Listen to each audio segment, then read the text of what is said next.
हम स्टार्ट कर रहे हैं बेटा evolution. So I am Neha, welcome to concept box, clear your concept with Neha ma'am. और हम पढ़ रहे हैं एनसीईआरटी लाइन बाय लाइन। और सिर्फ हम पढ़ाई नहीं कर रहे हैं एनसीईआरटी लाइन बाय लाइन, हम क्वेश्चन भी फ्रेम करते जा रहे हैं। पिछले जो भी क्वेश्चन आए हैं वो भी देखते हुए जा रहे हैं, और किस तरह के क्वेश्चन बन सकते हैं हर लाइन से वो देखते हुए जा रहे हैं। तो ये आपका सेशन बहुत ही ज्यादा फ्रूटफुल रहने वाला है। चैप्टर 7 इवोल्यूशन, जो कि हर बंदे को ऐसे भी पता होना चाहिए कि हम कैसे बने, पृथ्वी कैसे बनी, यूनिवर्स कैसे बना, ये सब कुछ आया कहाँ से। और एक्चुअली जब हम छोटे थे ना, तभी से ये सवाल हमारे मन में आता है कि ये सब कुछ बना कैसे, ये स्टार्स कहाँ से आए, हम कहाँ से आए।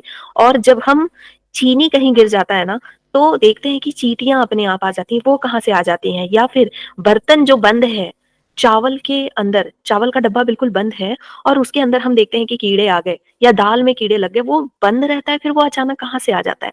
रोटियां, गर्मी के मौसम में रोटियां बंद है बर्तन में, लेकिन उस खोलते हैं तो देखते हैं चींटियां लगी हुई हैं, वो कहाँ से आ जाते हैं। तो लगता है कि जहां जहां शुगर होगा वहां पे अपने आप चींटियां जन्म ले लेती हैं। तो उसी तरह का ना थियरी इसमें भी हमको पढ़ने को मिलेगा। कुछ कहेंगे कि भगवान ने बनाया है हमको, कुछ कहेंगे कि अपने आप सब कुछ आ जाता है। तो कौन सी थियरी सही है? तो इस चैप्टर को पढ़ने के बाद ना आपका बिल्कुल दिमाग खुलता है कि अभी तक जो आप समझते आ रहे हो कि भगवान ने बनाया, या फिर कोई भी आपको कुछ भी आके बताया जाता था, नानी दादी या फिर अगल बगल कोई भी आपको कुछ भी बताया जाता था कि इस तरह से धरती जन्मी, इस तरह से तुम आए हो, परियों के लोक से आए हो, ये सारी कहानियां जो थी सारी झूठी थी। तो हम साइंटिफिक बेसिस देखेंगे। और जो एनिमल किंगडम है ना बेटा, एनिमल किंगडम कुछ हद तक हमको इवोल्यूशन ही बताता है। हमारी बॉडी में हमारे एंसेस्टर के जीन भी प्रेजेंट है, हमारे जीन तो है ही, एंसेस्टर के जीन भी प्रेजेंट है, लेकिन वो अभी एक्सप्रेस नहीं हो रहे हैं। जैसे हमारे अंदर भी पूंछ वाले जीन होंगे, हमारे अंदर भी हो सकता है कि ये पानी में सरवाइव करने का वो जीन होगा, या फिर हमारे पास भी पंख वाले वो जीन होंगे, लेकिन वो सब अब एक्सप्रेस होना बंद हो चुके हैं। और आपको पता है ना कि हमारे शरीर में हमारे सेल से ज्यादा बैक्टीरिया है। जितने सेल्स है हमारे, ट्रिलियन सेल्स है ना, अगर 100 ट्रिलियन सेल्स हैं तो हर सेल पे 9 बैक्टीरिया। तो 900 ट्रिलियन सेल्स हमारे, 900 ट्रिलियन बैक्टीरिया है हमारे शरीर में। और ये सभी क्या है, एक तरह से एंसेस्टर है हमारे। सबसे पहले तो बैक्टीरिया ही बना ना, सबसे पहले बैक्टीरिया ही बना। तो बहुत ही इंटरेस्टिंग चैप्टर है बेटा। अगर कोई भी अभी तक किसी को भी ये लगता है कि बहुत ही बकवास चैप्टर है, तो इसको हम ना पढ़ेंगे कहानी की तरह, और इतना मजेदार चैप्टर है, बिल्कुल आप खो जाओगे इसमें। So let's start.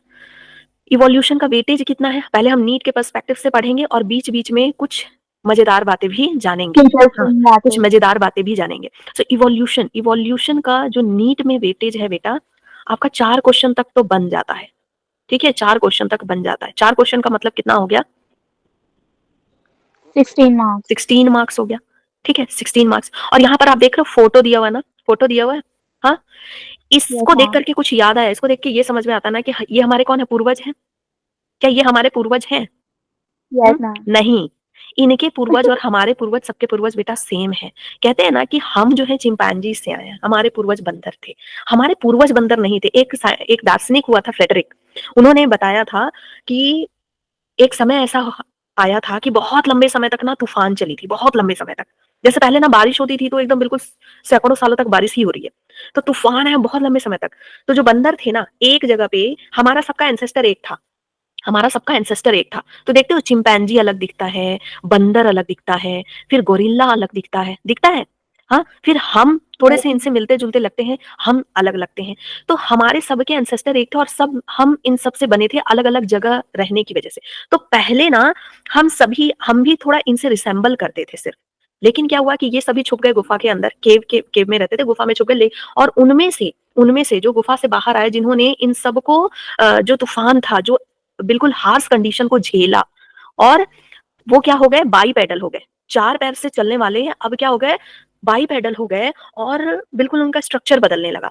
तो ना सारे बंदर देख के दंग हो गए कि अरे ये तो पहले मेरे जैसा लगता था, ये बदल गया कैसे। हाँ, तो अभी आपके साथ भी वही होता है ना बेटा, कि आपको लगता है अरे ये तो लल्लू लड़का था, ये तो बैक वेंचर था, ये बदल गया कैसे। हाँ, खासकर अधिकतर यही होता है ना कि बैक वेंचर इतने आगे बढ़ जाता है, क्योंकि वो उस हार्श कंडीशन से गुजरता है। तो वैसे ही हम, वो जो इन सब में से जो इंसान बन गए ना, वो हार्श कंडीशन से गुजरे। और हम सबका सबका एंसेस्टर कौन है, अगर आप पूरा ट्री देखोगे, प्लांट्स एनिमल, सबका एंसेस्टर कौन होता है, एक एक बैक्टीरिया होगा। कौन होगा? बैक्टीरिया। बैक्टीरिया होगा। और इसका भी एंसेस्टर कौन होगा? Non cellular form. Non cellular form होगा, जिसको कि हम क्या बोलते हैं बेटा? FUCA. That is known as first universal common ancestor. ठीक है, जो नॉन सेलुलर होगा। तो ये सारी बातें हम इसमें डिटेल में पढ़ने वाले हैं। इवोल्यूशन एक कैसा प्रोसेस है? कंटिन्यूअस प्रोसेस है। कैसा प्रोसेस है? कंटिन्यूअस प्रोसेस है एंड स्लो प्रोसेस है। आपके अंदर क्या चेंज चल रहा है आपको नहीं पता। आपके जीन में चेंज चल रहा है। क्या एक इंसान में चेंज को हम इवोल्यूशन कहेंगे? No ma'am. इवोल्यूशन हमेशा किसमें होता है बेटा? पॉपुलेशन में होता है। इवोल्यूशन हमेशा किसमें देखने को मिलता है? Evolution term is use for the population. और ये कंटिन्यूअस किसी एक पूरे के पूरे जीन पूल में, ठीक है, पूरे के पूरे पॉपुलेशन है, उनके जीन में जनरेशन टू जनरेशन क्या हो रही है? चेंजेस देखने को मिल रही है। धीरे धीरे ये चेंज हो रही है। इसका कारण क्या होता है? इवोल्यूशन में ये जो चेंजेस आ रही है, इसका कारण क्या है? Sexual reproduction. Yes ma'am. Sexual reproduction. और सेक्सुअल रिप्रोडक्शन की वजह से क्या आता है बेटा? सेक्सुअल रिप्रोडक्शन की वजह से क्या आता है? Leads to variation. हम पढ़ते आ रहे हैं, sexual reproduction leads to variation. और वेरिएशन की वजह से ही क्या आता है? वेरिएशन धीरे धीरे होते होते क्या आता है? इवोल्यूशन आता है। ठीक है, तो ये कंटिन्यूअस प्रोसेस है, धीरे धीरे चलेगा। जैसे आप डेली पढ़ोगे, थोड़ा थोड़ा थोड़ा थोड़ा पढ़ोगे, है ना, तभी तो आप एक दिन डॉक्टर बनोगे। कि आज पढ़ लिया और कल डॉक्टर बन गए, ऐसा तो होगा नहीं, है ना। या फिर फरमान हो जाएगा कि जो है, जो 2025 में जितने लोग एग्जाम देने वाले हैं सारे डॉक्टर बनेंगे, ऐसा तो नहीं होने वाला ना बेटा। तो धीरे धीरे पढ़ोगे, बहुत सारा चेंज करोगे, और फिर तुमको एनटीए सेलेक्ट करेगी, तो उसके बाद तुम क्या बनोगे? डॉक्टर बनोगे। तो यहाँ इवोल्यूशन होने के लिए कंटिन्यूअस होना चाहिए, ये प्रोसेस स्लो होना चाहिए। और कौन सेलेक्ट करेगा बेटा? नेचर सेलेक्ट करेगी। तो ये किस तरह का प्रोसेस है? नेचुरल सिलेक्शन का रिजल्ट है। इसमें सेलेक्ट कौन करता है? नेचर, है ना, नेचर सेलेक्ट करती है। नेचुरल सिलेक्शन का प्रोसेस है। ओके, और नेचर सेलेक्ट करे इसके लिए हमको क्या होना चाहिए? एडेप्टेशन आना चाहिए। इसके लिए हमको क्या होना चाहिए? एडेप्टेशन आना चाहिए। और हमको फिट होना जरूरी है।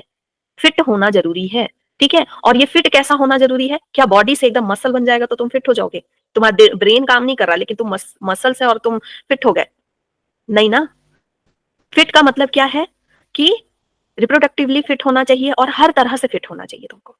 ओके, तभी इवोल्यूशन आएगा, है ना। तभी तुमको नेचर सेलेक्ट करेगा, तभी तुम्हारी स्पीसीज में इवोल्यूशन आएगा। और ये बहुत ही, मतलब हम एक जनरेशन में इवोल्यूशन नहीं देख सकते, इसको टाइम लगता है, कितना मिलियंस ऑफ ईयर्स लगते हैं। तो इस चैप्टर में सबसे पहले देखो हमको बताया गया है ओरिजिन ऑफ लाइफ के बारे में।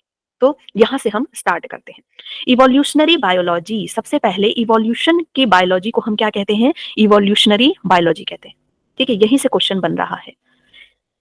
ये है क्या? History of life forms. जितने भी लाइफ फॉर्म्स हैं हमारे अर्थ में, ठीक है, जितने भी लाइफ फॉर्म्स हैं, फ्लोरा है, फाउना है, वायरस है, जितने भी लाइफ फॉर्म्स हैं बेटा अर्थ में, उनकी हिस्ट्री को पढ़ना ही क्या कहलाता है? Evolutionary biology. कैसे उनका जन्म हुआ, कैसे एक फॉर्म से बहुत सारे अलग अलग फॉर्म बने, इसी को हम इवोल्यूशनरी बायोलॉजी कहते हैं। What exactly is evolution?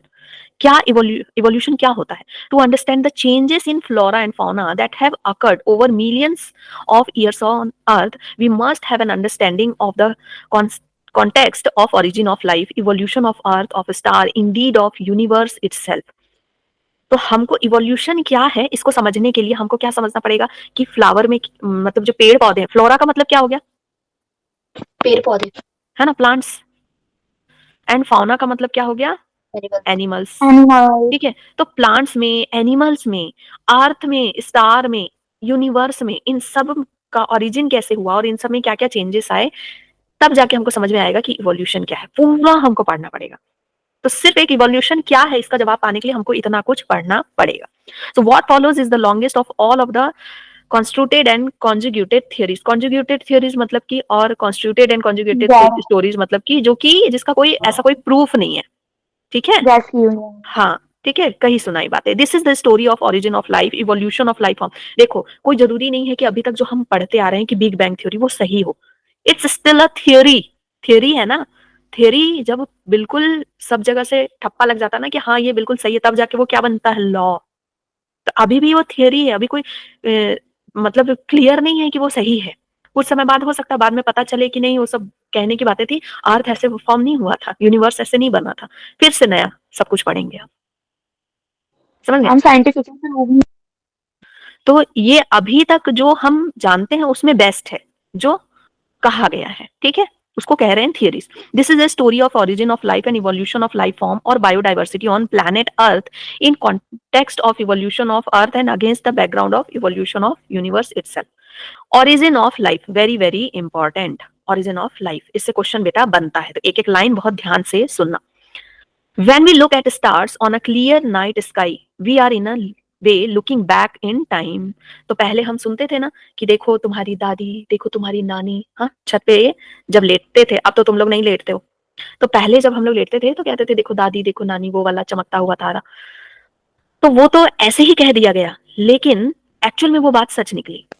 हाँ, वो क्या बता रहा है, हमारे पास्ट को बता रहा है ना। वो हमारी दादी नानी नहीं है, लेकिन वो कोई पिछला स्टार है, वो स्टार जो कई मिलियंस पहले चमका होगा, वो आज हमें दिख रहा है चमकता हुआ।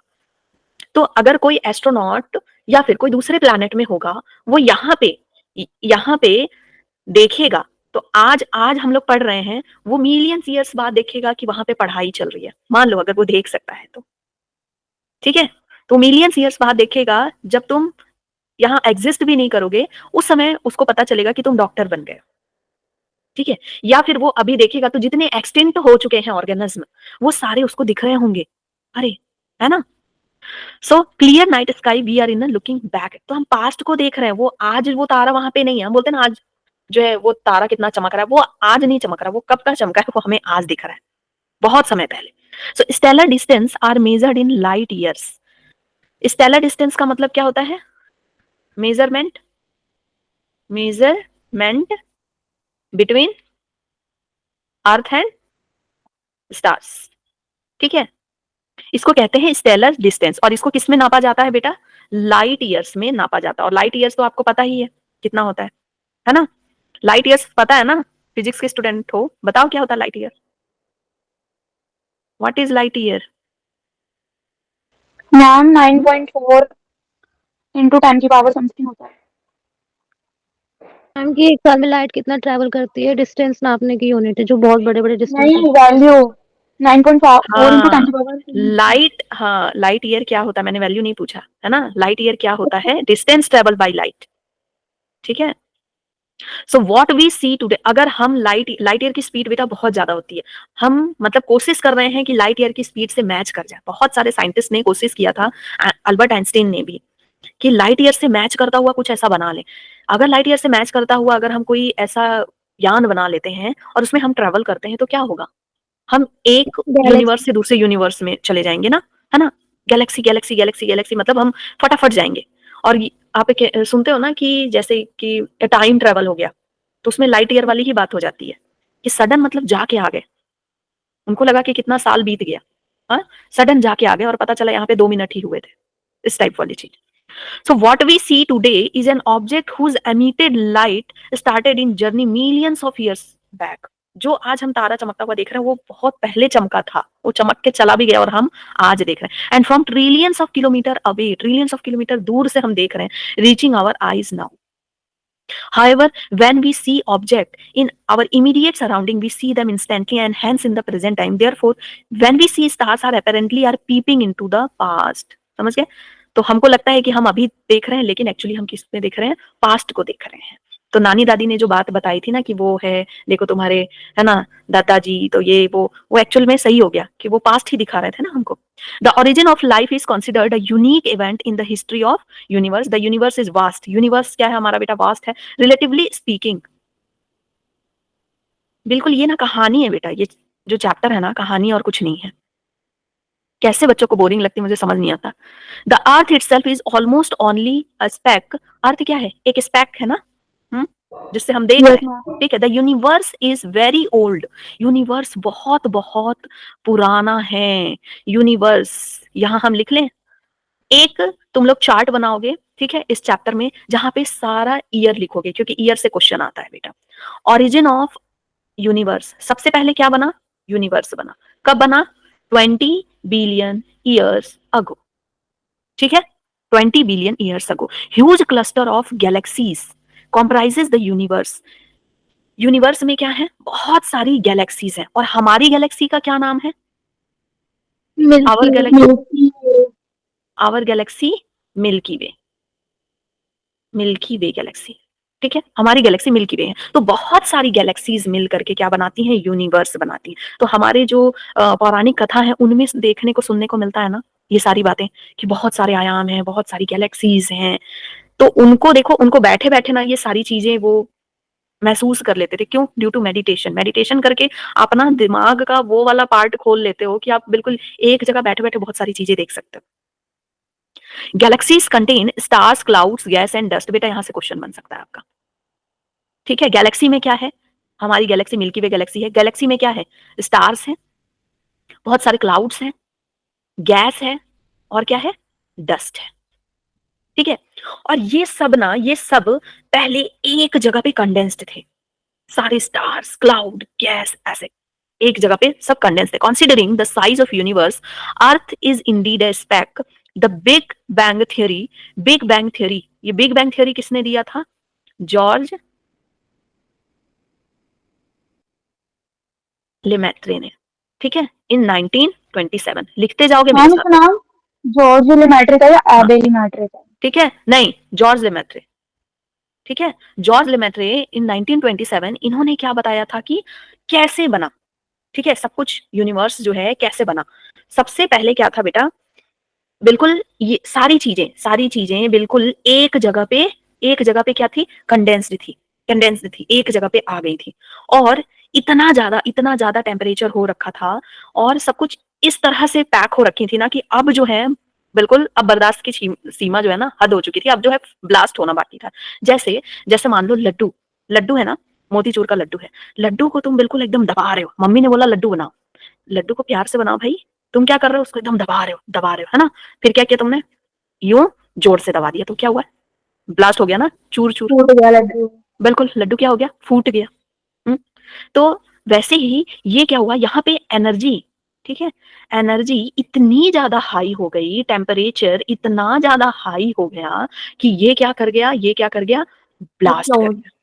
ठीक है, इसी को हमने क्या कहा है, बैंग। हमने नहीं, जो जिन्होंने थियरी दी है उन्होंने कहा कि बैंग हुआ। ठीक है, एक्सप्लोजन हुआ, एक्सप्लोजन हुआ होगा और सारी चीजें क्या हुई होंगी, अगर ये एक्सप्लोजन हुआ तो ये कैसा हो जाएगा बेटा, दूर दूर इस तरह से फैल जाएगा। सारी चीजें यूं दूर दूर दूर दूर फैल गई।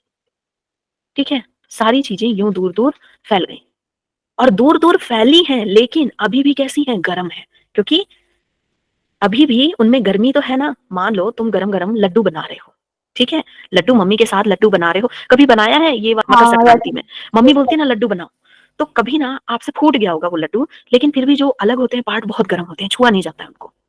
हाँ, तो यस मैम। सोचो कि जब ये ब्लास्ट हुए होंगे तो ये तो बहुत बड़े बड़े थे ना, और ये तो गैस थे, और वहां पर टेम्परेचर, आसपास भी टेम्परेचर बहुत गर्म था। तो ये किस तरह के थे, फायर बॉल्स की तरह थे। ये सभी के सभी कैसे थे बेटा, फायर बॉल्स की तरह थे, बिल्कुल बिल्कुल गर्म एकदम। ठीक है, फिर धीरे धीरे धीरे इनको बहुत बहुत, समझो कि बिलियन ईयर्स लगा होगा। ठीक है, बिलियन ईयर्स लगा होगा इनको ठीक ठंडा होने ठंडा में, होने में। कूल होने में। Okay, so big bang theory यही कहती है कि पहले सब कुछ क्या था बेटा, एक बिल्कुल गोला था। ठीक है, अभी जैसे हम कहते हैं ना कि ब्लैक होल है, उसमें सब कुछ समा जाएगा, उसी टाइप का एक गोला था। और फिर वो ब्लास्ट हुआ सडन, और सारी चीजें ऐसे क्या बन गई, बहुत सारी मैम गैलेक्सीज बन गई। हाँ, ब्लैक होल है क्या मैम वैसे एक्चुअल में? कुछ नहीं है, एनर्जी का जगह है। एक ऐसा वैक्यूम जगह है, का एक ऐसा जगह है जहाँ पे बहुत ज्यादा एनर्जी है, जो कि सब कुछ को मैम खींच लेती है। वैक्यूम है मैंने बेटा, यूट्यूब पे देखा था वो कि मतलब बहुत वैक्यूम है। ज्यादा गैसेस है जो रहने नहीं, नहीं देती किसी भी चीज को। हाँ, तो वो कुछ नहीं है, वो वैक्यूम है एक तरह से।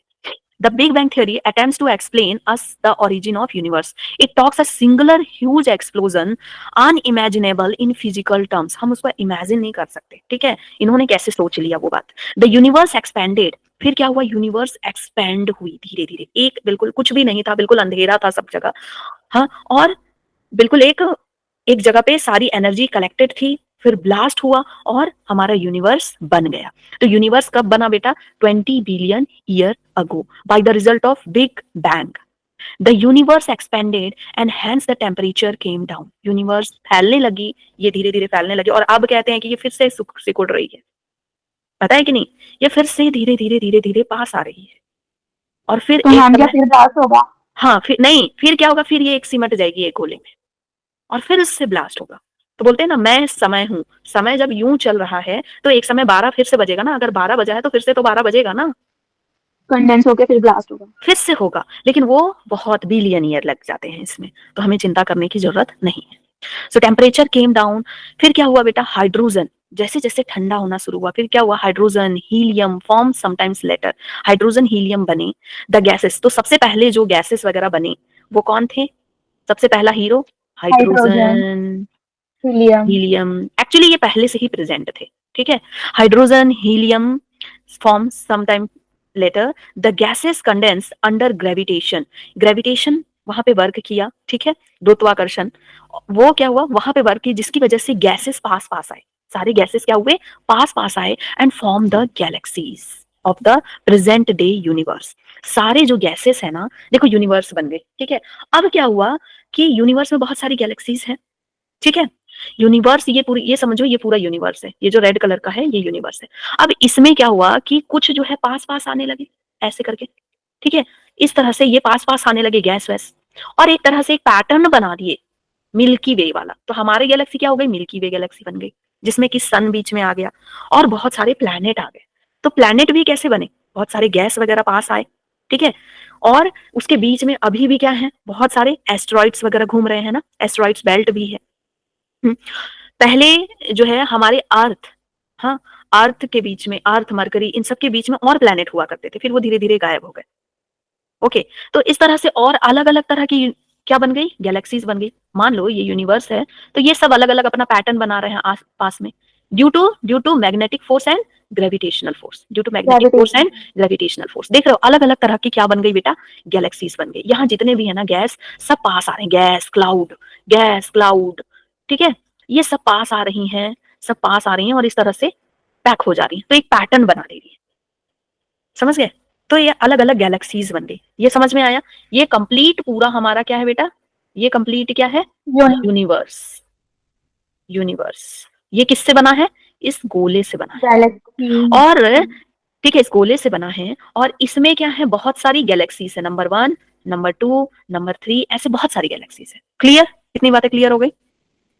Yes ma'am. In the solar system of the Milky Way galaxy, Milky Way galaxy में क्या है बेटा, सोलर सिस्टम है, ठीक है।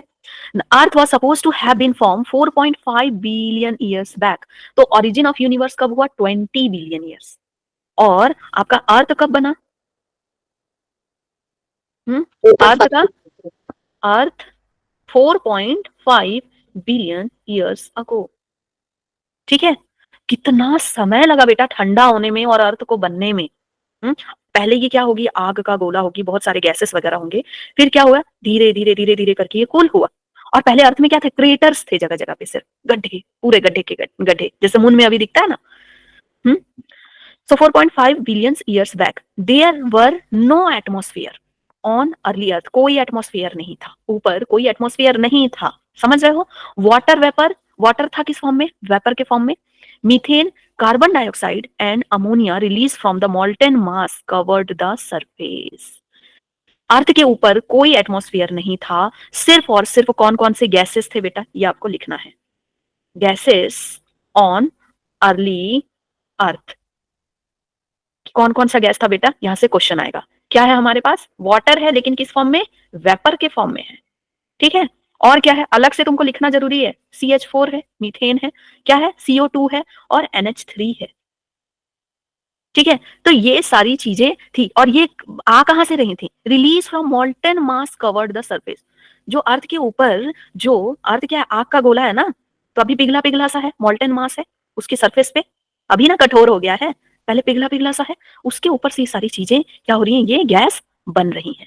द यूवी रेज, अब क्या है, यूवी रेज भी आ रही है, क्योंकि एटमॉस्फेयर नहीं है, ओजोन लेयर नहीं है, ओजोन लेयर कहां से बनता है बेटा, यूवी रेज को प्रोटेक्ट कौन करता है, ओजोन लेयर, ओजोन लेयर नहीं है, नो ओजोन लेयर, ठीक है, ओजोन लेयर क्यों नहीं है, क्योंकि because of, because of no oxygen, no oxygen, oxygen नहीं है ना बेटा, फ्री ऑक्सीजन नहीं है।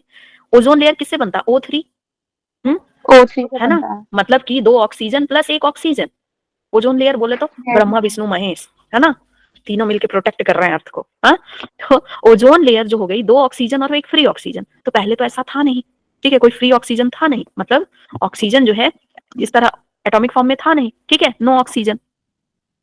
और एनवायरमेंट कैसा था उस समय? Reducing environment, reducing environment. अब कैसा एनवायरमेंट है बेटा? ऑक्सीडाइजिंग। हाँ, ऑक्सीडाइजिंग एनवायरमेंट, ठीक है, कुछ भी रखो ऑक्सीडाइज हो जाता है, हो जाता है, कोई भी मेटल रखो ऑक्सीडाइज हो जाता है, होता है ना। So the UV rays from the sun broke up water. जो यूवी रेज आ रही थी, इन्होंने क्या किया, इन्होंने क्या किया, जो वाटर है भी उसको क्या कर रही हैं, यूवी रेज आ रही हैं, यूवी रेज इसको ब्रेक कर रही हैं। किसमें ब्रेक कर रही है? H2 में। और देखो एक एक ऑक्सीजन है बेटा, दिख रहा है, एक ऑक्सीजन है, हाँ एक ऑक्सीजन है, और हमको क्या चाहिए होता है?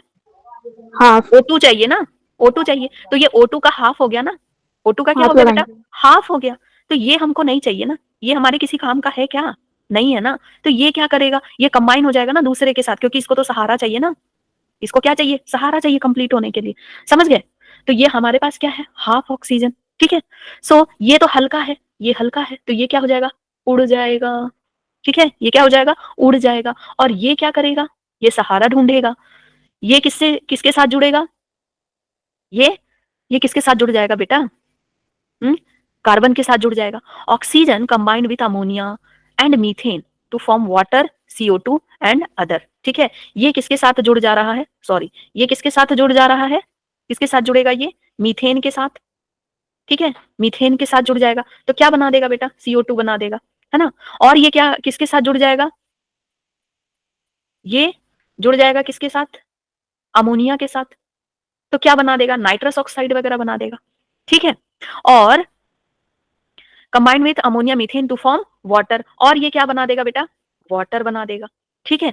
तब जाकर के क्या बनने लगा? वाटर वगैरह बनने लगे। The ozone layer was formed. फिर धीरे धीरे जाकर के क्या बनने लगा? ओजोन लेयर बनने लगा। ओजोन लेयर क्यों बनने लगा? देखो, वाटर बनना स्टार्ट होने लगा, धीरे धीरे ठंडा हुआ। जो जब अर्थ जो है ठंडा होना स्टार्ट हुआ, तो जो वेपर थे, वेपर क्या होते हैं? कंडेंस्ड होते हैं। हमको पता है ना कि वाटर साइकिल में क्या होता है? वेपर ऊपर जाता है, वो कंडेंस्ड होता है, कंडेंस्ड होने के बाद क्या होता है? प्रेसिपिटेट होकर के क्या बनता है बेटा? नीचे रेनफॉल होता है ना। तो जो वाटर वेपर थे, अब अर्थ ठंडा होने लगा, तो जो वाटर वेपर ऊपर गए वो कंडेंस्ड हुए, वो बादल बने। हम्म पढ़े हो ना यस वाटर मैम। साइकिल, तो पता है ना सबको। हाँ, ऊपर जाता है, कंडेंसेशन होता है, क्लाउड फॉर्मेशन होता है, क्लाउड फॉर्मेशन के बाद प्रेसिपिटेशन होता है। तो क्लाउड फॉर्मेशन हो गया, क्या होना शुरू हुआ बेटा? क्लाउड फॉर्मेशन, ठीक है। क्लाउड फॉर्मेशन होना शुरू हुआ क्योंकि अर्थ ठंडा होना शुरू हुआ, ठीक है। और उसके बाद क्या हुआ? प्रेसिपिटेशन, प्रेसिपिटेशन, प्रेसिपिटेशन मतलब कि पानी नीचे गिरना, बारिश। और जितने भी गड्ढे थे, जितने भी गड्ढे थे वो भरने शुरू हो गए। अर्थ हमारा पहले कैसे था? ऐसे ऐसे, ऐसे ऐसे था। फिर हमारा वहां पे गड्ढे जो भर गए, गड्ढे जो भर गए, पानी तो के हमारा अर्थ कैसा हो गया? यूं हो गया, ठीक है। गोल। और ये जो बारिश हुई ना, ये जो बारिश हुई बेटा, ये जो वाटर वेपर कंडेंस्ड हुए और जो बारिश हुई ना, बहुत सालों सालों तक बारिश हुई, बहुत बहुत सालों सालों तक, समझे, हजारों मैम लाखों सालों इमेजिन तक नहीं होता, बहुत सालों सालों तो कैसे हो सकता है ना। नहीं, ये बारिश होती रही क्योंकि उस समय ऐसा कंडीशन था, समझो कि बिल्कुल जो खौलता हुआ पानी है, हाँ कहीं पे खौलता हुआ पानी है। देखो, गर्मी में कुछ समय के लिए पानी गर्म होता है, तो 3 महीने बारिश होती है, फिर ये वाटर वेपर बनता है, फिर उसके बाद बारिश का मौसम आता है बेटा। हम्म यस मैम। 3 महीने बारिश होती है। तो सोचो कि वो पूरा आग का गोला है, आसपास वाटर वेपर है, सिर्फ वाटर वेपर है। वो कितना वाटर वेपर होगा उस समय कि वो पूरे कंडेंस्ड हुए होंगे, और कितने समय समय तक बारिश हुई होगी, और ये पॉसिबल है।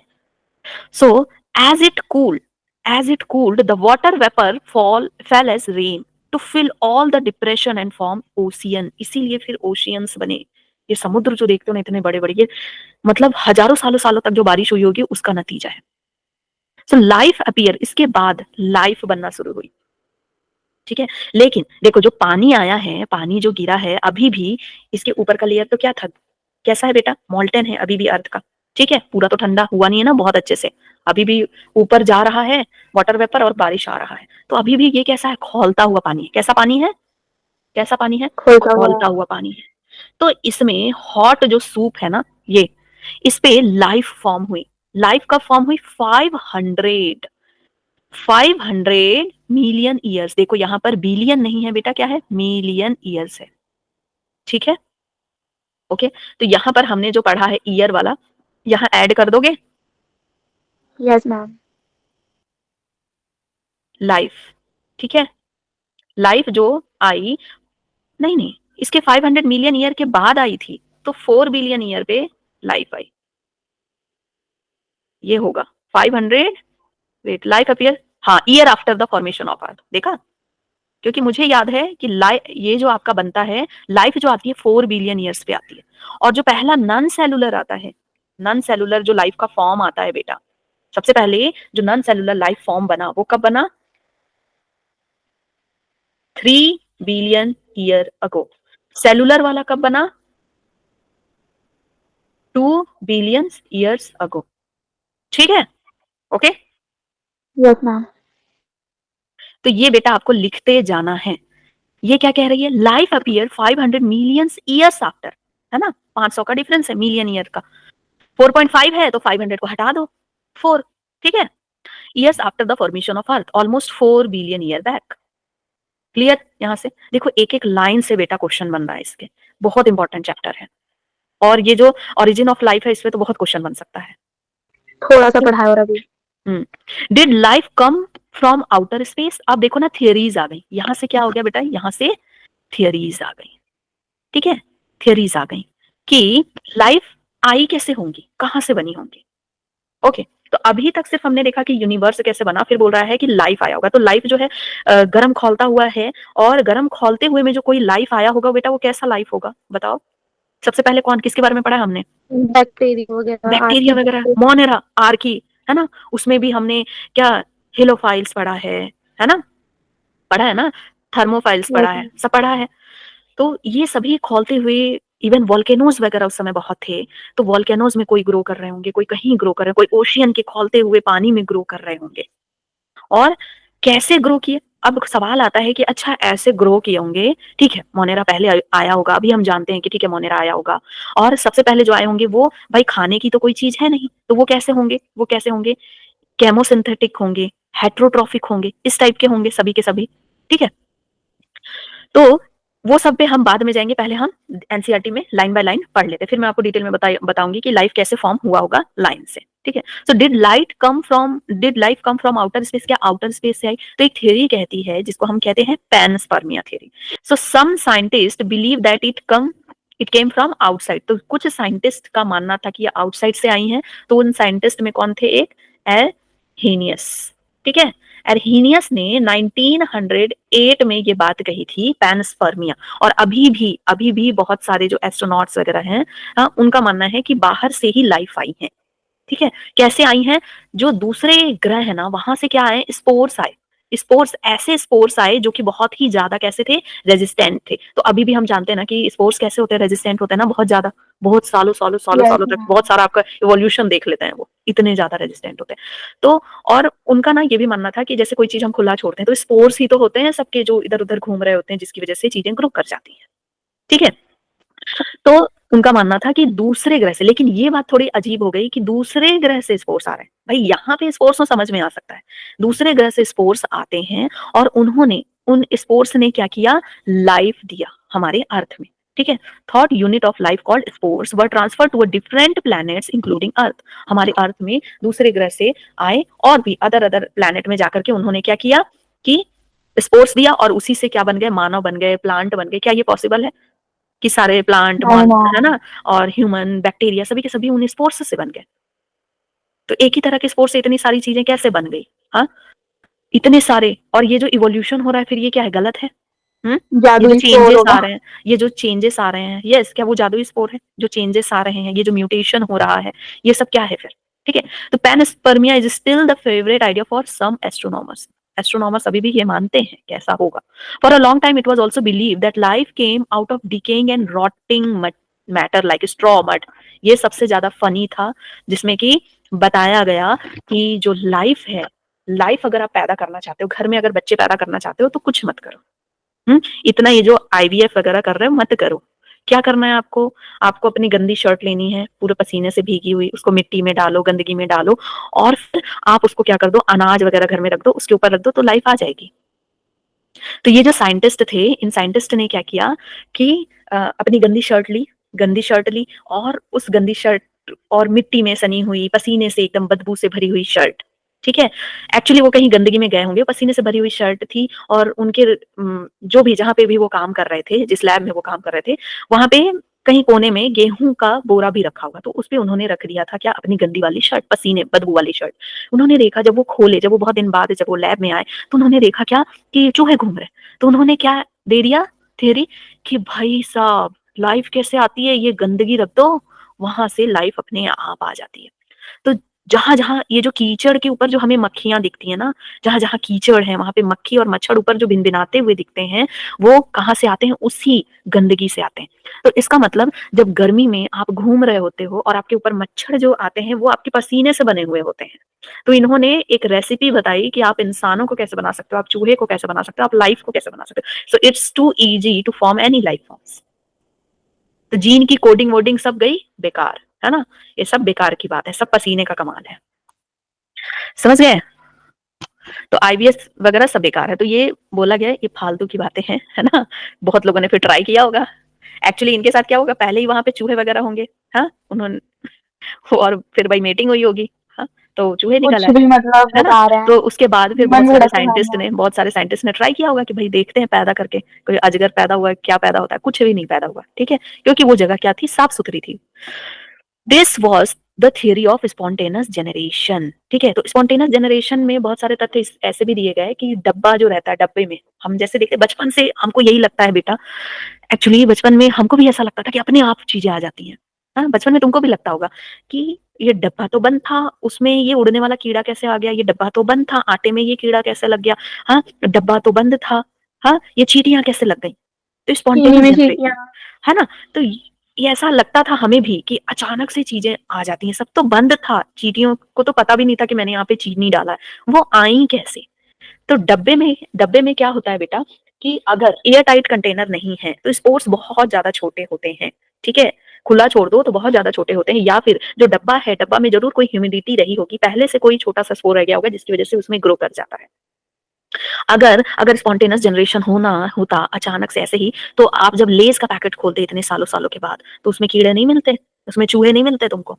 Yes ma'am. कोई भी पैकेट इतने साल के बाद खोलते तो उसमें भी तो मिलना चाहिए ना। बाहर जो आपको बिस्किट का डब्बा मिलता है उसमें भी तो चूहे घूमते हुए मिलने चाहिए, उसमें भी तो कीड़े घूमते हुए मिलने चाहिए, नहीं मिलता ना, क्योंकि वो बिल्कुल एयर टाइट सील्ड होता है, स्टेरलाइज्ड होता है। हाँ, सो लुइस पास्चर, उसके बाद लुइस पास्चर आए, by careful examination demonstrated that life comes only from pre existing life. Life कहां से आती है, प्री एग्जिस्टिंग लाइफ से आती है। इन्होंने कैसे प्रूफ किया लुइस पास्चर ने? इसके लुइस पास्चर के साथ और भी साइंटिस्ट थे, लेजेरो थे, हाँ? तो इन लोगों ने ना एक्सपेरिमेंट किए और क्या शो किया, कैसे शो किया, he showed that in pre sterilised flask, इन्होंने एक फ्लास्क लिया, प्री स्टेरलाइज्ड फ्लास्क था। प्री स्टेरलाइज्ड मतलब कि भाई पहले से उसको बिल्कुल अच्छे से क्लीन किया, उसमें ये श्योर किया कि उसमें पहले कोई भी बैक्टीरिया वगैरह नहीं होगा। अभी हम प्री स्टेरलाइज कैसे करते हैं भाई, डेटॉल वगैरह से साफ कर लिए, है ना, खोलते हुए पानी से साफ करके अच्छे से सुखा उखा लिया, है ना? उसके बाद उसको प्री स्टेरलाइज फ्लास्क लिया और इसको क्या किया, स्वान नेक वाला, ऐसा इन्होंने क्या लिया था बेटा, एक फ्लास्क लिया। Life did not come from killed east, इन्होंने इसमें क्या डाला था, किल्ड ईस्ट डाला था। क्या डाला था बेटा, किल्ड ईस्ट, ठीक है, किल्ड ईस्ट। और मान लो इसमें क्या डाल दिया, कोई मटन का सूप डाल दिया या वेजिटेबल सूप, मटन सूप या वेजिटेबल सूप डाल दिया, ठीक है, किल्ड ईस्ट डाल दिया। अब इन्होंने क्या देखा कि यहाँ पर नो लाइफ ओरिजिनेटेड, छोड़ दिया इसको ऐसे ही, कोई लाइफ ओरिजिन नहीं हुई। दूसरे फ्लास्क का इन्होंने क्या किया, दूसरे फ्लास्क का क्या किया बेटा, मुंह तोड़ दिया, ठीक है, इसको ब्रेक कर दिया, स्वान नेक जो थी उसको ब्रेक कर दिया, ठीक है, और इसको क्या किया, open to air, open to air, ठीक है। इसमें भी किल्ड ईस्ट ही डाला है और सेम चीज, सेम इंग्रेडिएंट, ठीक है, इसमें भी सेम इंग्रेडिएंट है, सेम चीज डाली है, लेकिन ये ओपन टू एयर है तो क्या हुआ इसमें, इसमें क्या हो गया बेटा, न्यू लाइफ ओरिजिनेटेड, ओरिजिनेटेड, ठीक है, नई लाइफ ओरिजिनेट हो गई। So while in another flask open to air, new living organism arose from killed yeast. ठीक है, यहाँ पर न्यू लाइफ ओरिजिन हो गई। तो इससे क्या समझ में आया कि अपने आप चीजें नहीं बनती हैं भाई। यहाँ पर एयर में क्या है, एयर में क्या है, कुछ स्पोर्स हैं, है ना, कुछ स्पोर्स हैं, बैक्टीरिया हैं, कुछ भी है ना, फंगस वगैरह हैं, उन सबके स्पोर्स वगैरह हैं, उस वही अंदर गए होंगे और क्या किए, ग्रो किए। लेकिन यहाँ पर क्या हुआ, यहाँ अंदर नहीं जा पाए, यहाँ अंदर नहीं जा पाए तो ग्रो नहीं कर पाए। ये बात समझ में आ गई यहाँ तक, ठीक है। तो इन्होंने स्पॉन्टेनियस जनरेशन थ्योरी को डिसमिस किया।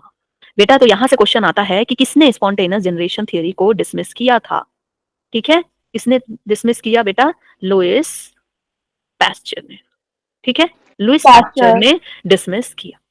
स्पॉन्टेनियस थ्योरी क्या थी कि अपने आप गंदगी से लाइफ आ जाती है, okay. So however this did not answer how first life come, लेकिन कहानी तो अभी बाकी है मेरे दोस्त।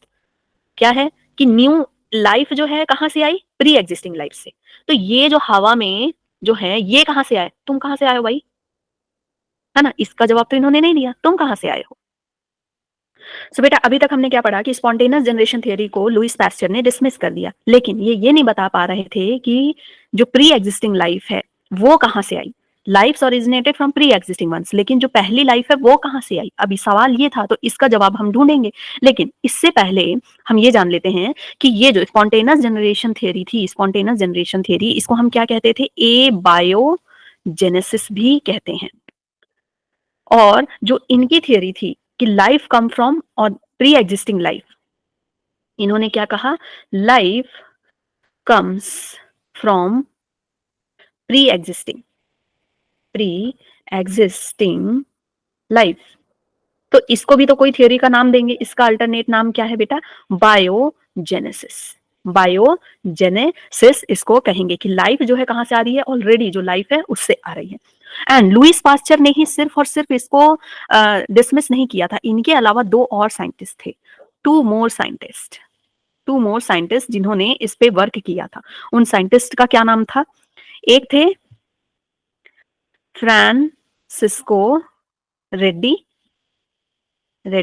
एंड एक थे लज़ारो। इन दोनों ने भी इसी तरह का एक्सपेरिमेंट किया। इन्होंने क्या किया, एक जार लिया, उसमें मीट लिया, मटन का टुकड़ा, मीट है, या मान लो आप कोई वेजिटेबल भी ले सकते हो, मीट लिया और इसको क्या किया, सील्ड कर दिया, इसके ऊपर पेपर लगा दिया और फिर पेपर पे रबड़ लगा दिया, बिल्कुल सील पैक कर दिया, सील पैक। इन्होंने क्या देखा कि जो भी ऑर्गेनिज्म, मक्खी वगैरह है, वो ऊपर तक ही है, अंदर नहीं डेवलप हुई है, ऊपर ही है, अंदर कुछ डेवलप नहीं हुआ। यहां अंदर में नो न्यू ऑर्गेनिज्म फॉर्म्ड, जो कि स्पॉन्टेनियस जनरेशन थ्योरी क्या कहती थी कि अगर कुछ इस तरह का रख दो और ह्यूमिड एनवायरनमेंट है, क्योंकि पूरा बंद है तो ह्यूमिड एनवायरनमेंट है, गर्म है, तो वहां पर कोई ऑर्गेनिज्म पैदा होना चाहिए था, लेकिन ऑर्गेनिज्म पैदा नहीं हुई क्योंकि ये पूरा सील पैक है और स्टेरलाइज था पहले से ही, ठीक है। फिर दूसरा जार लिया, दूसरे जार में इन लोगों ने ऐसे ही मटन रखा, मीट, और इसको क्या किया, ओपन रखा, ओपन। तो इन्होंने क्या देखा, इन लोगों ने क्या देखा कि यहाँ पर new life originated, new life micro organism formed हो चुके थे, फॉर्म। तो इससे क्या समझ में आया कि यहाँ पर कोई ऐसा माइक्रो ऑर्गेनिज्म आया और आकर के उसने क्या किया, अपने अंडे दिए, ठीक है, दे ले एग, और फिर इस तरह से अपनी प्रोजेनी बनाई, या जिस तरह से भी अपनी प्रोजेनी फॉर्म की, कोई ऑर्गेनिज्म आया, प्री एग्जिस्टिंग से ही नया लाइफ बना। तो ये सारे जो थे सपोर्ट कर रहे थे किसको, बायोजेनेसिस को। लेकिन पहला लाइफ कहां से आया ये अभी तक क्लियर नहीं है। तो इसको क्लियर करने के लिए सबसे पहले डार्विन जो थे, इस समय पे जब बातें चल रही थी तो डार्विन ने अपने फ्रेंड को एक लेटर लिखा कि यार मुझे लगता है ना कि पहले उस समय ऐसी कंडीशन रही होगी, क्योंकि टेम्परेचर बहुत हाई था, तो एटम तो मॉलिक्यूल में बदल नहीं पा रहे थे। धीरे धीरे जब थोड़ा सा टेम्परेचर सही हुआ होगा, फिर कुछ जो इनऑर्गेनिक मॉलिक्यूल से ऑर्गेनिक मॉलिक्यूल बने हुए होंगे, नॉन लिविंग ऑर्गेनिक मॉलिक्यूल बने होंगे, और फिर उनसे धीरे धीरे करके कुछ बड़े मॉलिक्यूल बने होंगे, ठीक है, मैक्रो मॉलिक्यूल्स वगैरह बने होंगे, और इस तरह से लाइफ बनी होगी। और उन्हीं की कुछ बातों को पढ़ करके, ठीक है, कहा जाता है कि उन्हीं की चीजों को पढ़ करके फिर जो ऑपेरिन थे, और हेल्डेन थे। ओपेरिन कहाँ के थे बेटा? रसिया के थे। यहाँ से क्वेश्चन बन सकता है आपका, क्योंकि यहाँ पे दोनों का एड्रेस दिया हुआ है तो ये याद करने वाली बात है। और हेल्डेन कहाँ के थे? इंग्लैंड के थे। तो ओपेरिन और हेल्डेन ने एक प्रपोज किया, the first form of life could have come from pre existing non living organic molecule. जो पहली लाइफ आई थी वो कहाँ से आई थी? Non living organic molecule. यहाँ आपको क्वेश्चन दे सकता है कि नॉन लिविंग इनऑर्गेनिक मॉलिक्यूल, ठीक है। तो याद रखना है कि उन लोगों ने क्या कहा था? नॉन लिविंग ऑर्गेनिक मॉलिक्यूल से लाइफ आई है। दूसरी चीज, उनकी जो थियरी थी उसका नाम क्या था बेटा? उनकी थियरी का नाम था केमिकल इवोल्यूशन। उनकी थियरी का क्या नाम था? Chemical evolution. केमिकल की वजह से केमिकल फॉर्म हुए और उन्हीं की वजह से पहली लाइफ आई। सो और जो non living organic molecule Oparin and हेल्डन ने बताया वो कौन कौन से बताए? RNA and protein. तो बेटा इतनी छोटी सी लाइन से इतने सारे क्वेश्चन बन रहे हैं, 3 से 4 क्वेश्चन यहाँ से फ्रेम हो रहा है। सो formation of diverse molecule from inorganic constituent. ये जो है ऑर्गेनिक मॉलिक्यूल किससे बने हैं? इनऑर्गेनिक कॉन्स्टिट्यूएंट से मिलकर के बने हैं, ठीक है। तो पहले जब टेम्परेचर बहुत ज्यादा हाई था तो एटम से मॉलिक्यूल नहीं बन पा रहे थे। क्यों? क्योंकि टेम्परेचर उनके जो बॉन्ड था, उनके बीच जो बॉन्ड था उसको तोड़ देता था। टेम्परेचर धीरे धीरे जैसे ही थोड़ा सा कम हुआ तो क्या हुआ कि बॉन्ड बनना शुरू हो गए। The condition on earth were very high temperature, बहुत ज्यादा हाई टेम्परेचर था। वॉल्केनिक स्टॉर्म्स थे। रिड्यूसिंग एटमॉस्फेयर था। रिड्यूसिंग एटमॉस्फेयर का मतलब no free oxygen, no free oxygen containing CH4। और क्या क्या था उस एटमॉस्फेयर में? मीथेन था, अमोनिया था और वाटर वेपर थे, H2 था, फ्री H2 था। इन 1953, ये ईयर आपको याद रखना, वेरी इंपॉर्टेंट। और ये पूरा का पूरा एक्सपेरिमेंट बहुत इंपॉर्टेंट है और किस तरह से क्वेश्चन बन सकता है बताती हूँ। इन 1953 एसएल मिलर, सिर्फ एसएल मिलर का नाम दिया, यहाँ पे यूरे भी हैं भाई, यूरे हैं। और इन्होंने तो बुक भी लिखी थी, ठीक है, इन्होंने बुक भी लिखी थी। S L Miller and Urey, American scientist created similar condition in laboratory scale. इन लोगों ने कहा कि जो ये बातें कही जा रही है ना, क्यों ना हम इसको लैब में परफॉर्म करके देखें। तो इन लोगों ने इसको लैब में परफॉर्म किया। ही क्रिएटेड, ही नहीं होगा, दे ना, 2 लोग हैं। दे क्रिएटेड इलेक्ट्रिक डिस्चार्ज, इन लोगों ने इलेक्ट्रिक डिस्चार्ज क्रिएट किया। कितने वोल्ट का किया? यहाँ पे नहीं दिया हुआ है। इन अ क्लोज्ड फ्लास्क कंटेनिंग, और उस फ्लास्क में क्या था? मीथेन था, H2 था और NH3 था। तो बेटा यहाँ से क्वेश्चन बन रहा है, देखो क्वेश्चन कैसे बनेगा। CH4 H2 NH3 दे देगा,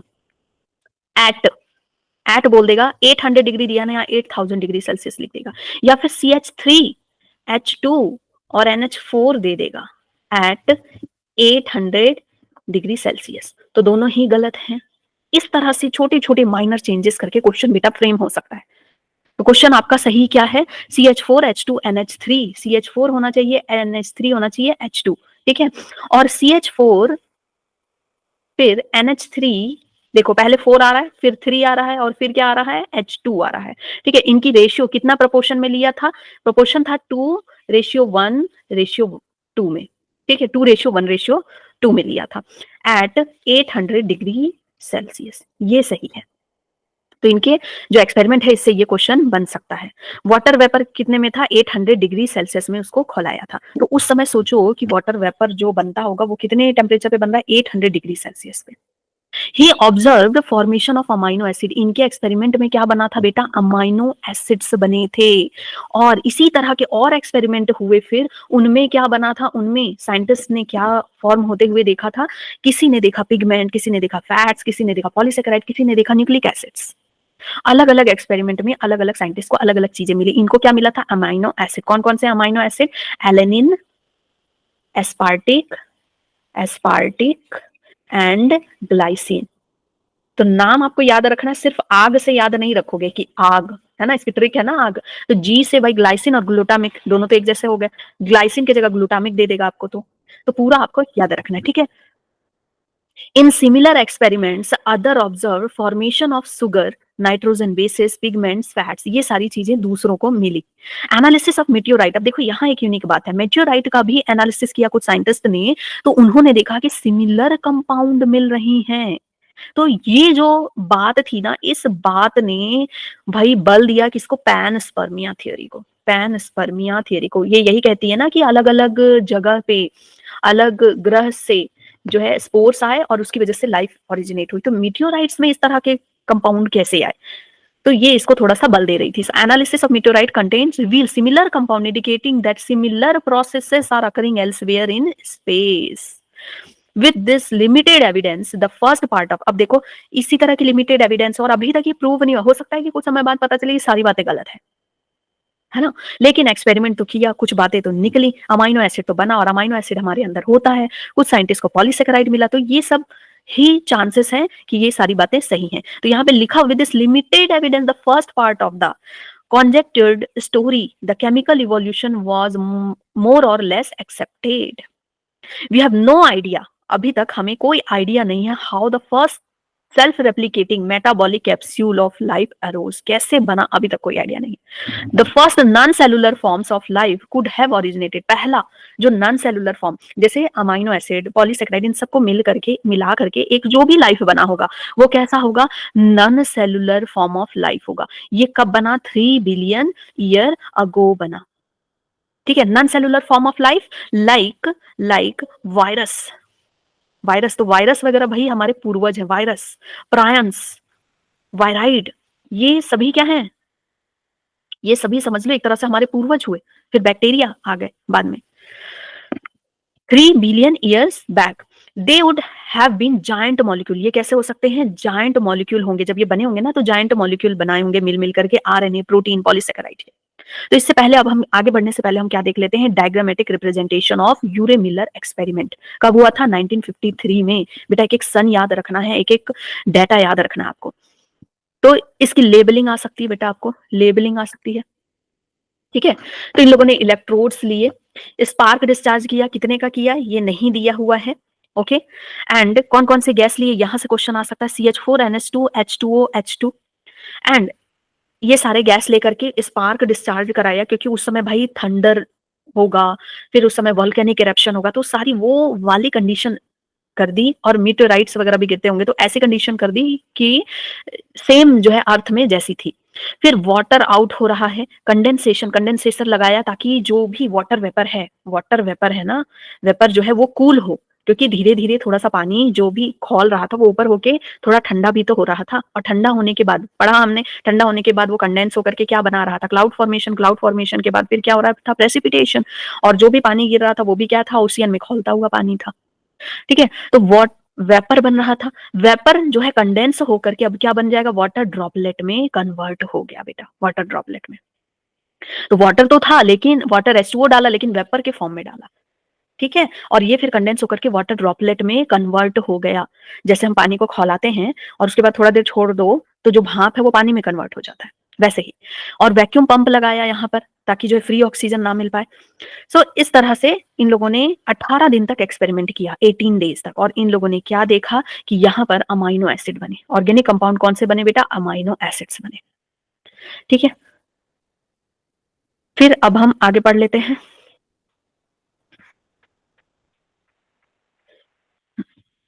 तो 3 बिलियन ईयर बैक जो है लाइफ आई होगी, नॉन सेलुलर लाइफ आई होगी, और ये कैसे होंगे, जाइंट मॉलिक्यूल्स होंगे, किसके, आरएनए, प्रोटीन के, पॉलीसेकेराइड के जाइंट मॉलिक्यूल होंगे। दीज कैप्सूल रिप्रोड्यूस, ये जो होंगे ये क्या किए होंगे, रिप्रोड्यूस किए होंगे, क्योंकि उस समय तो कोई तो और कॉम्पिटिटर था नहीं, आराम से रिप्रोड्यूस कर रहे हैं, बड़े हो रहे हैं, अपनी तादाद फैला रहे होंगे। The first cellular form of life did not possibly originated about, पहला जो first cellular form of life है ये ओरिजिनेट हुआ होगा, ऐसे लिखा, did not possibly originated till about, मतलब 2000 मिलियन ईयर अगो तक तो नहीं बना होगा, ऐसा कह रहा है, मतलब कि 2 बिलियन ईयर अगो तक तो नहीं बना होगा, ठीक है। टिल तो मतलब कब बना होगा, 2 बिलियन ईयर से स्टार्ट हुआ होगा बनना। So these were probably single cell, जो बने होंगे first cellular form of life जो बने होंगे वो कैसे होंगे, सिंगल सेल, मतलब यूनिसेलुलर होंगे। All forms of life were in water environment, जितने भी फॉर्म्स ऑफ लाइफ होंगे वो कहाँ होंगे, वाटर में। पहला जो भी लाइफ फॉर्म हम पढ़ते हैं, हाँ, वो प्लांट का पढ़ते हैं तो एल्गी वाटर में, एनिमल्स का पढ़ते हैं तो मोनेरा वाटर में, सभी के सभी कहाँ होते हैं, वाटर में। This version of a biogenesis example, the first form of life arose slowly through evolutionary forces from non-living, कैसे बना, non-living molecule is accepted by the majority। तो जो पहला लाइफ जो बना through evolutionary forces from non living molecule, पहला life किससे बन रहा है, नॉन लिविंग मॉलिक्यूल से बन रहा है, यही एक्सेप्ट किया गया मेजोरिटी के द्वारा, ठीक है। तो एक एक लाइन बेटा इसकी इंपॉर्टेंट है, यहां से क्वेश्चन बन सकता है कि पहला लाइफ जो है, जो मेजोरिटी के द्वारा जो पूछा गया स्टेटमेंट वाले ठीक है, स्टेटमेंट वाले क्वेश्चन में यहाँ पे बन सकता है कि जो मेजॉरिटी के द्वारा जो एक्सेप्ट किया गया, हाँ, बायोजेनेसिस वाला जो थ्योरी था कि लाइफ जो है नॉन लिविंग मॉलिक्यूल से बना है। However, once formed, how the first cellular forms of life could have evolved into complex biodiversity. जब बन गया होगा पहला पहला जो फॉर्म हो गया होगा life, the first cellular forms of life could have evolve into complex biodiversity of today. यही जो फर्स्ट सेलुलर फॉर्म है ये धीरे धीरे करके कॉम्प्लेक्स फॉर्म में बदला होगा। पहले उसके पास जो यूनिसेलुलर होंगे उसके अंदर बहुत सारी ऐसे चीजें नहीं होंगी। जैसे कहा जाता है ना कि पहले माइटोकॉन्ड्रिया अलग घूमता था, फिर माइटोकॉन्ड्रिया जो है सेल के अंदर आ गया, तो बहुत सारी ऐसे ऑर्गेनेलीज भी नहीं होंगे, फिर धीरे धीरे करके ये बहुत सारे सेल मिल गए, फिर कॉम्प्लेक्स ऑर्गेनिज्म बनना स्टार्ट हो गया। Evolution of life forms a theory, बहुत ही इंटरेस्ट आने वाला है यहाँ पे, बहुत ही इंटरेस्टिंग टॉपिक है बेटा। और स्पेशली ये ऐसा टॉपिक है, अगर मैं इसके डिटेल में जाऊँ ना, इधर उधर की बातें भी बताऊं, तो ये टॉपिक खत्म ही नहीं होगा, क्योंकि पूरी फिलॉसफी भरी हुई है इस टॉपिक में। Conventional religious literature tell us about the theory of special creation. Special creation मतलब कि भगवान ने, खुदा ने, या फिर सुपर नेचुरल पावर कोई है, उसने दुनिया को बनाया है और कोई इवोल्यूशन नहीं हुआ, कुछ भी नहीं हुआ, उन्होंने ही सब कुछ बनाया। और इसको मानने वाले ना मेन थे सॉरेज, क्या लिखती हूं मैं, क्या लिखती हूँ, सॉरेज, कार्ल लिनस। ये भी ना मानते थे कि भगवान ने ही सब कुछ बनाया। और इनफैक्ट चार्ल्स डार्विन भी स्टार्टिंग में मानते थे कि इन्होंने ही सब कुछ बनाया। एंड चार्ल्स डार्विन को कहा जाता है ना कि उन्होंने बहुत सारे धर्म ग्रंथ भी पढ़े थे इसको लेकर के। और जो हिंदू का जो धर्म ग्रंथ है जिसमें विष्णु पुराण है ना, उसमें जो बहुत सारे ये दिए हुए हैं ना कि कैसे लाइफ आई, पहले मछली अवतार हुआ, फिर कछुआ अवतार हुआ, फिर लैंड में गई चीजें, तो उससे भी उनको एक थोड़ा सा आइडिया लगा था। ये सब कहीं सुनाई बातें हैं, लेकिन एक्चुअल में क्या हुआ था हो सकता है कि कंप्लीटली उन्होंने इस पे रिसर्च ही किया है, तो ये सब तो कहीं सुनाई बातें हैं। सो सॉरेज एंड कार्ल लिनस इसको मानने वाले थे। और जब हम पैदा होते हैं ना, तो हमको यही बताया जाता है ना कि भगवान ने ही सब कुछ बनाया है। और अभी भी आपको सब यही कहते होंगे कि ईश्वर की ही देन है, ईश्वर ने ही सब कुछ बनाया है, दुनिया को बनाया है। लेकिन बेटा अगर साइंटिफिकली देखो तो ईश्वर ने नहीं बनाया है। और फिलॉसफी में भी जाओगे ना, तो फिलॉसफी भी बहुत सारी ऐसी ये कहती है कि अगर ईश्वर ने बनाया तो ईश्वर को किसने बनाया, फिर ईश्वर कहाँ से आए, इतना जो कॉम्प्लेक्स जो ऑर्गेनिज्म था, कॉम्प्लेक्स जो बॉडी थी ईश्वर की, वो कहाँ से आई। ईश्वर ने हमें जीना सिखाया है, जो जीना सिखा दे, सही रास्ता बता दे, उसी को हम कहते हैं ना कि इन्होंने हमें जिंदगी दी है। तो इसीलिए हम क्या कहते हैं कि इन्होंने जिंदगी दी है, मतलब इन्होंने ही जीवन को बनाया है। जैसे बुद्ध हुए, या फिर आगे आपके जो गुरु नानक हुए, जितने भी कृष्ण हुए, ये सभी इन्होंने हमें एक्चुअली जीना सिखाया है। जब ये आए उस समय धरती, आकाश, पहाड़, बहुत सारे पशु पक्षी, ये सब कुछ ऑलरेडी थे।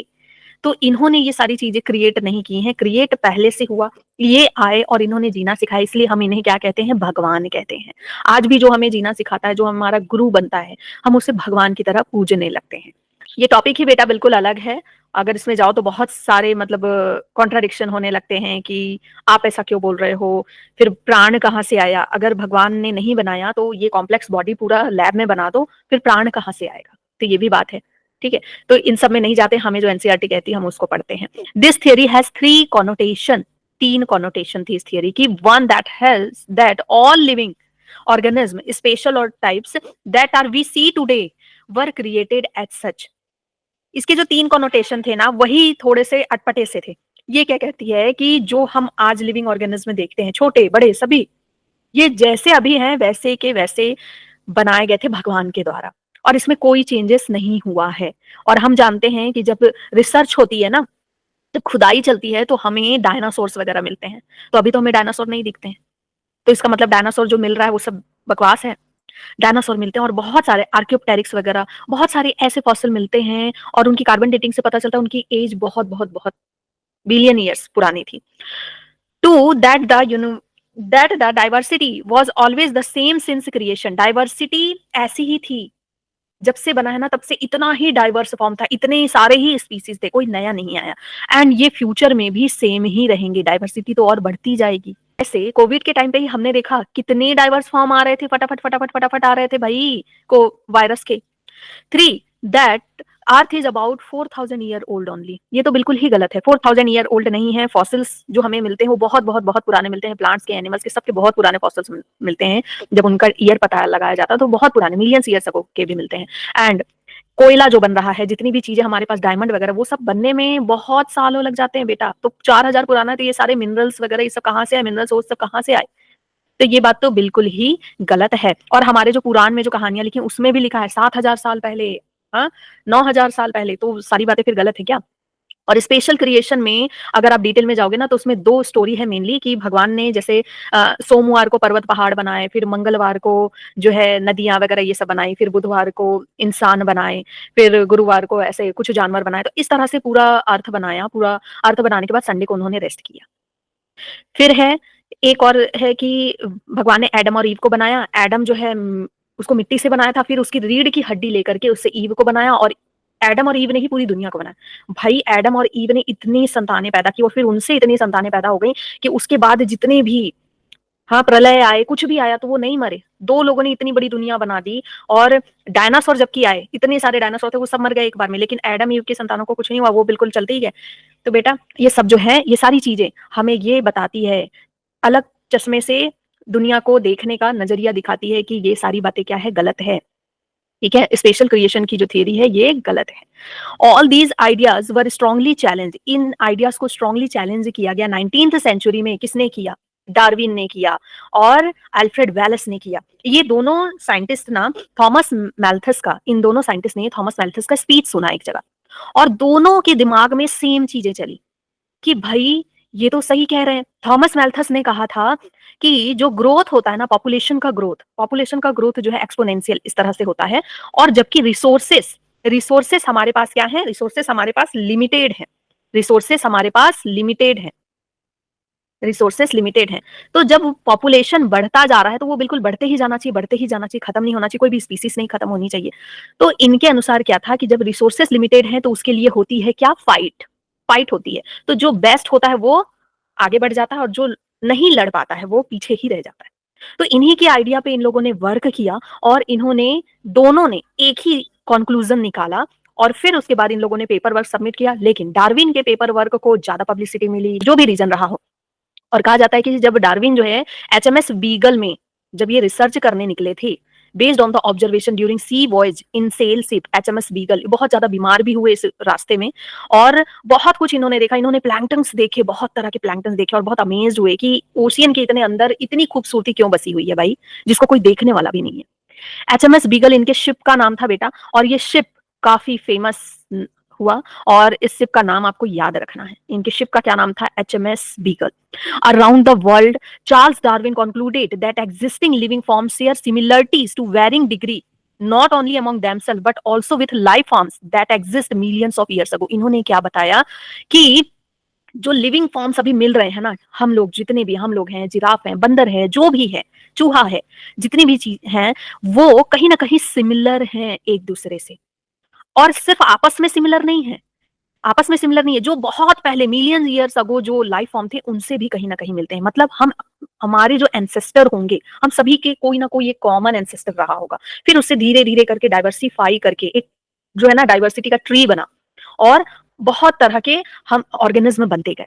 तो सबका एक कॉमन एंसेस्टर रहा होगा, और उनसे फिर अलग अलग हैबिटेट में रहने की वजह से वो अलग अलग दिखने लगे, लेकिन कुछ ना कुछ सिमिलरिटीज अभी भी हैं। So many such life forms do not exist many anymore, बहुत सारे लाइफ फॉर्म्स तो अभी एग्जिस्ट भी नहीं करते। There had been extinction of different life forms, जैसे कि डायनासोर जो है रेप्टाइल्स की तरह लगते थे, और अभी दिख भी नहीं रहे हैं। हाँ, सिमिलरिटी शो करते थे, रेप्टाइल्स की तरह लगते थे, और कहा जाता है कि डायनासोर के, ऑस्ट्रिच के और हैन के जो है जीन्स काफी सिमिलर हैं। तो हो सकता है कुछ डायनासोर क्या बन गए, ऑस्ट्रिच बन गए, कुछ हैन बन गए, और इनके पैर वगैरह देखो, चलने का तरीका वैसे ही है ना, वैसी अकड़, और ये उड़ भी नहीं पाते हैं, है कि नहीं? So there had been extension of different life forms in the years gone by, just as new forms of life arose at different period of history of earth. There has been gradual evolution of life forms. This is very important कि gradual evolution चल रही है, धीरे धीरे slow evolution चलती ही जा रही, slow and steady. Any population has built-in variation in characteristic, those characteristics which enables them to survive better in natural condition. कोई भी पॉपुलेशन है, मान लो जिराफ का पॉपुलेशन है, ठीक है, इस जिराफ के पॉपुलेशन में एक कॉमन कैरेक्टर है। क्या कॉमन कैरेक्टर है? इनकी लॉन्ग नेक, लॉन्ग नेक। और इस लॉन्ग नेक की वजह से बेटा, यही लॉन्ग नेक इनको एनेबल करता है to survive better in natural condition. जिस कंडीशन में ये रहते हैं उनको सर्वाइव करने में हेल्प करता है ये इनका लॉन्ग नेक। या फिर मान लो कि पेंगुइन्स हैं, पेंगुइन्स हैं, पेंगुइन्स के पास क्या है बेटा, ब्लबर है, ब्लबर है। और इसी ब्लबर की वजह से वो कोल्ड क्लाइमेट में, एक्सट्रीम कोल्ड क्लाइमेट में क्या कर पा रहे हैं, सर्वाइव कर पा रहे हैं। समझ गए? तो हर पॉपुलेशन के पास, हर पॉपुलेशन के पास क्या है, एक कैरेक्टरिस्टिक है और उसी की वजह से वो सर्वाइव कर पा रहे हैं। क्लाइमेट, फूड, फिजिकल फैक्टर, इन सभी चीजों को झेल पा रहे हैं और आउट ब्रीड कर पा रहे हैं, अपने बच्चे पैदा कर पा रहे हैं। जो, ठीक है, जो अच्छे से आउटब्रीड कर पा रहा है, सर्वाइव कर रहा है, अडेप्ट कर रहा है। जैसे पेंगुइन है, मान लो ये ठंडी कंडीशन में रह रही है, तो ठंडी कंडीशन में रहने के लिए इसकी बॉडी ने क्या कर लिया बेटा, अडेप्ट कर लिया है, ब्लबर निकाल लिया है। ब्लबर की वजह से अब ये आराम से वहां रह पा रहे हैं और ये अपनी प्रोजेनी बना पा रहे हैं, ठीक है, अपनी जनरेशन बना पा रहे हैं। अगर यहाँ पे टेम्परेचर वगैरह बिल्कुल चेंज हो जाए, बिल्कुल से गर्मी आ जाए, तो क्या होगा, तो क्या होगा, कुछ हो सकता है कि अपने अंदर चेंज कर लें, कुछ चेंज कर लें, मतलब सर्वाइव करने की कोशिश करें, एडजस्ट करने की कोशिश करें, उसकी वजह से उनके जीन में कोई म्यूटेशन आ जाए, कुछ वहां पे अडेप्ट कर लें और कुछ अडेप्ट ना कर पाए। जो अडेप्ट नहीं कर पाएंगे, जो फिट नहीं रहेंगे, जो अडेप्ट नहीं कर पाएंगे, जो अपने बच्चे आगे जनरेशन नहीं बढ़ा पाएंगे, वो हटा दिए जाएंगे। ठीक है, तो नेचर क्या करती है, ये सब क्यों होता है, ये होता है नेचुरल सिलेक्शन की वजह से। नेचर क्या करती है, सेलेक्ट करती है जो बेस्ट होता है। जैसे एंटी है, सेलेक्ट करती है जो बेस्ट बच्चा है, जो डेली पढ़ रहा है, जो ये नहीं देख रहा है कि सुबह ठंड है, सुबह उठूंगा नहीं उठूंगा, रात में लेट हो गया है, जो इन सब चीजों से पार पा जाता है, ठीक है, उन्हीं को एनटीए क्या करती है। और जो क्वेश्चन सॉल्व करता है ज्यादा से ज्यादा, उन्हीं को एनटीए सेलेक्ट करती है, जो एकदम परफेक्ट वे में तैयारी कर रहा है। तो ऐसे ही जो बिल्कुल क्या कर रहा है, जो फिट है, फिट मतलब फिजिकल फिट नहीं है, यहाँ पे फिजिकल फिट नहीं है बेटा। डार्विन के according fitness is the reproductive fitness. According to Darwin, fitness is refers ultimately and only to reproductive fitness, कि जो अपनी स्पीसीज को बना पा रहा है। जिराफ है, जिराफ बहुत सारी अपनी स्पीसीज बना दिया, बहुत सारी स्पीसीज बना दिया, ये अपने बहुत सारी स्पीसीज बना दिए। तो बेटा मान लो कितनी भी खराब कंडीशन आ गई, कितनी भी खराब कंडीशन, फूड वगैरह नहीं मिल रहा है, तो चांसेस हैं, प्रोबेबिलिटी है कि दो तो जी जाएंगे, ये अपनी स्पीसीज बढ़ा लेंगे। तो जो रिप्रोडक्टिवली फिट है, जो बहुत सारी अपने बच्चे पैदा कर रहा है, तो उसकी स्पीसीज आगे चलेंगी। ठीक है, कितनी भी हार्श कंडीशन हो तो कुछ चांसेस इसकी ज्यादा है ना। और मान लो एक दूसरा ग्रुप है जो ज्यादा बच्चे पैदा नहीं कर पा रहा, रिप्रोडक्टिवली फिट नहीं है, और कुछ ऐसी हार्श कंडीशन आई, तो इसके चांसेस कम हो जाएंगे ना, प्रोबेबिलिटी कम हो जाएगी। तो ये स्पीसीज चुने जाने के ज्यादा चांसेस है। समझ गया रिप्रोडक्टिवली फिट का क्या मतलब है। सो नेचुरल सिलेक्शन यहाँ पे रोल प्ले करता है, that are less endowed to survive under such natural condition. जो नेचुरल कंडीशन में ब्रीड नहीं कर पाते हैं, उनको नेचर हटा देती है। Another word is use in fitness of the individual और population. The fitness according to Darwin is reproductive fitness, hence those who are better fit in environment leave more progeny than other. जो better fit कर होता है वो ज्यादा progeny बनाता है, और आज के जमाने में ऐसा नहीं है कि भाई जो बच्चे पैदा कर रहा है वही जो है वही फिट है, ऐसा नहीं है। These therefore will survive more and hence are selected by nature. इन्हीं को नेचर सेलेक्ट करती है। He call its natural selection and implied it as a mechanism of evolution. Evolution के लिए नेचुरल सिलेक्शन होना बहुत जरूरी है, नेचर ही सेलेक्ट करती है। और इसी को हम क्या कह देते हैं कि ईश्वर ने बनाया है सब कुछ, क्योंकि ईश्वर ने ही सेलेक्ट किया। नेचर क्या है, एक फोर्स है ना, इसी ने सेलेक्ट किया है और एक को हटा दिया बिल्कुल।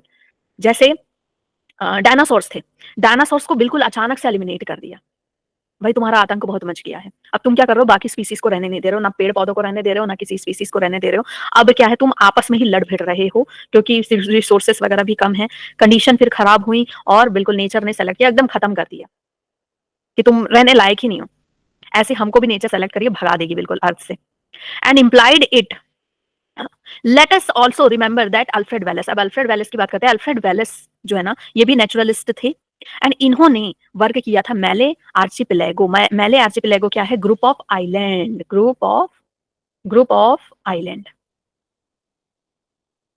और डार्विन ने कहां पे वर्क किया था बेटा, डार्विन ने कहां पे वर्क किया था, गैलापैगोस, गैलापैगोस आइलैंड, जहां पे इन्होंने फिंचेस देखे थे, गैलापैगोस आइलैंड। और इन्होंने मैले आर्चिपेलागो आइलैंड पे वर्क किया। Had also come to similar conclusion around the same time. In due course of time, apparently new type of organism are recognisable नए तरह के ऑर्गेनिज्म इन्होंने देखे। All the existing form share similarities, जितने भी हैं लिविंग फॉर्म्स, इन्होंने भी यही बात कही कि जितनी लिविंग फॉर्म्स अभी मिल रही है ना, वो सिमिलरिटीज शेयर करती है अपने एंसेस्टर से कहीं ना कहीं मिलती हैं, हाथ मिल रहे हैं, भले उसका फंक्शन अलग हो लेकिन सिमिलरिटीज शो कर रही है। However, these ancestors were present at different periods. ये जो ancestor थे अलग अलग periods में मिले, ठीक है, अर्थ के अलग अलग periods में मिले, जिसको हम epochs, periods और eras भी कहते हैं। The geological history of earth closely correlate with the biological history of earth. Geological history जो अर्थ की थी वो रिलेट करती है बायोलॉजिकल हिस्ट्री, मतलब लाइफ और जो ये पर्वत पहाड़ ये सारी चीजें बनी, ठीक है, इन दोनों में को रिलेशन है। A common permissible conclusion is that earth is very old, not thousand of years. इन्होंने बताया कि भाई अर्थ जो है 1000 ईयर्स अगो की नहीं है, बहुत पुरानी है। Age was thought earlier by billions, but billions of years old. ये